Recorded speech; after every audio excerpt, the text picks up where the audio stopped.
What's up guys, welcome back to the channel. Today we got a brand new video. Today it is a bit chilly here in Texas, specifically Houston. We just got a cold front end. It's like 50-60 degrees, so we're about to head out to Cars and Coffee. The main portion of this video is, can you daily drive a V8 twin turbo Audi S6? I know a lot of you people watching this are probably going to be either in the market for one of these cars or just shopping around. Either way, hopefully I can answer some of your questions. I'll give you guys a review of my daily driving this vehicle. I have put like almost 20, I think like a little over 20,000 miles in the little under a year and a half that I've owned it. So I think I can give a pretty reasonable review on things to look out for, things that go wrong, and then just general drivability of this vehicle. Without further ado, let's go ahead and get into it. So Cars and Coffee started at 8 a.m. It's currently 9, so we're definitely late, but we're gonna head down there, just look at some cars. All right guys, so we are here at the Shop Club Derby. We're gonna go look around at the cars. I got sent to the bitch ass section, so I'm here with all the randoms, but we're gonna go ahead and take a look at the cars.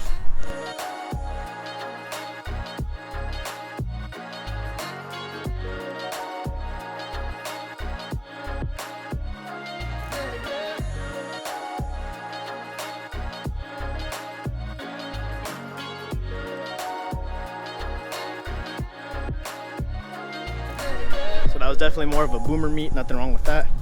Some pretty cool cars there, but let's go ahead and get back to the main part of this video. All right guys, so we got the car on. This vehicle is a fantastic daily driver when it's stock, but the question is, can you daily drive this car modified? This car is my 2014 C7 Audi S6. C7 of course has pre-LCI tail lights, a slightly different bumper, and pre-LCI tail light. There are some minor differences on the interior, like the shifter and then Apple CarPlay, whatnot. In stock form, as I said, this car is a fantastic daily driver, but once you start modifying it, you really need to make sure you can take care of it. A vehicle like this, twin turbo V8, it's also a German car.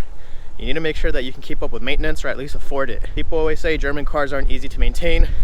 That is true, because there usually is a lot of engineering and tech that goes into these vehicles, so you need to make sure that you can keep up with it. For example, air suspension on these cars are known to leak, so the rear has airbags, the front has air struts, meaning instead of a normal strut, suspension strut, there's an airbag attached to it.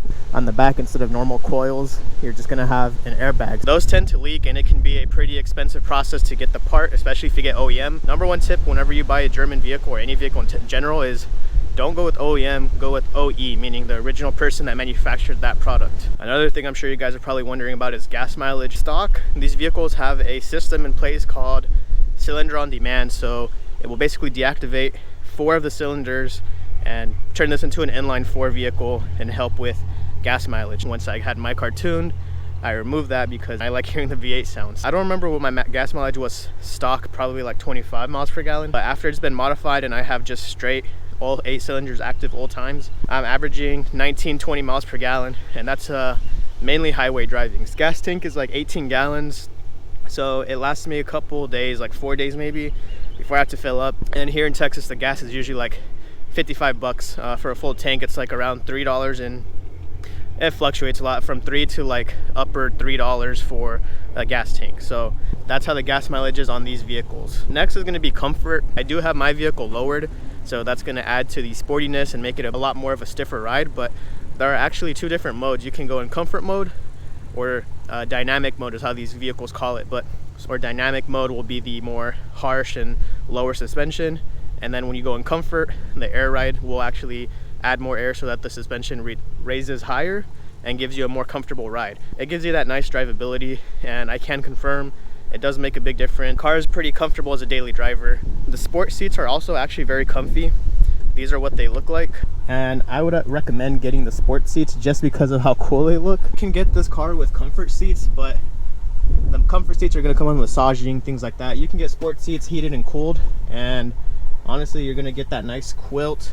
You're going to get the S6 embossed, and I think these just look a lot nicer. The rear seats in this vehicle are also a nice place to be. You do get pretty nice seats. You get the quilted seats in the back as well.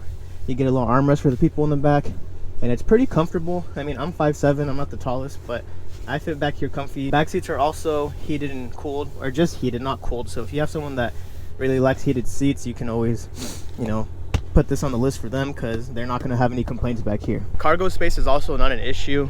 Being a full-size sedan, You get a bunch of space. I usually don't carry a lot of stuff, but the back seats also fold down. So if you need to carry like a TV or something in here, you could probably slide that in with the back seats folded. And it has the compartment for the spare tire, which of course I don't have the spare tire because I have my exhaust controller, spare coolant, spare oil, and then that's really about it. I do have a little bit more space if I want to put some stuff here, but trunk space is pretty reasonable. Next is going to be reliability. So the vehicle has been pretty reliable for the most part.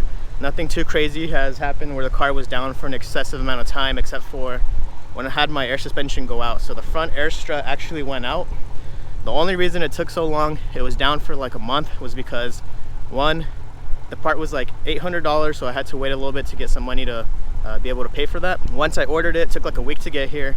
I swapped the part in and the part was defective, so I had to return it and get another one. So that was like a week and a half, 2 weeks added on the process. And the only other thing that has had my car down for a while was my turbo upgrade, but that was my own doing. It's not something I had to do. One thing you'll hear a lot regarding maintenance on this vehicle is the oil screen. A lot of people get scared and worried about the oil screen. Guys, there's a recall for that. If you take it to Audi, they will service that oil screen for you and put a revised one that doesn't have as many issues as the original one. So don't worry about the oil screen. The main thing I will say you need to worry about is the PCV.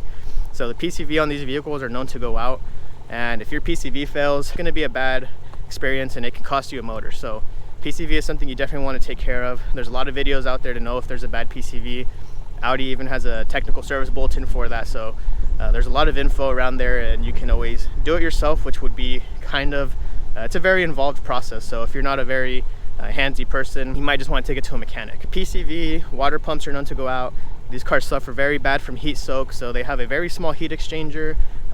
They have a very low volume water pump or coolant pump, and then in general, this engine just runs very hot. So if you're trying to race it or anything, just know you're gonna need to do a lot of cooling mods because this car is not consistent when it comes to temperature.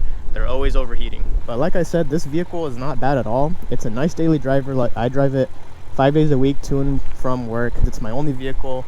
It's a nice car. Can look at it now and I'm just staring at it because I take this for granted of how nice this vehicle is. Definitely gets a lot of compliments. People love the exhaust. That V8 sounds very awesome. It sounds very unique. In black, once it's all cleaned up, it looks really nice. They also have these cars in blue, white, gray. They have a lot of colors, and then being an Audi, they have exclusive vehicle colors. So if you can get one of those, that's just going to add to the coolness factor of it. With that being said, who doesn't love a V8 sleeper sedan? These things are super awesome. You can make them super fast with just a couple mods. I would just recommend doing exhaust, intakes, and turbos, a tune, and these cars are pushing like 700 horsepower. All right, guys, so I moved away from the spot a bit and I forgot to end off the video, but I really appreciate you guys for watching. Please leave a like, subscribe, you know, it'll help me out a lot. I'm sure there's gonna be more things that I think of afterwards. Regardless, if you have questions, comments, or anything, leave them down in the comments. I'll answer everyone's questions. But with that being said, guys, thank you for watching the video. We'll see you guys in the next one.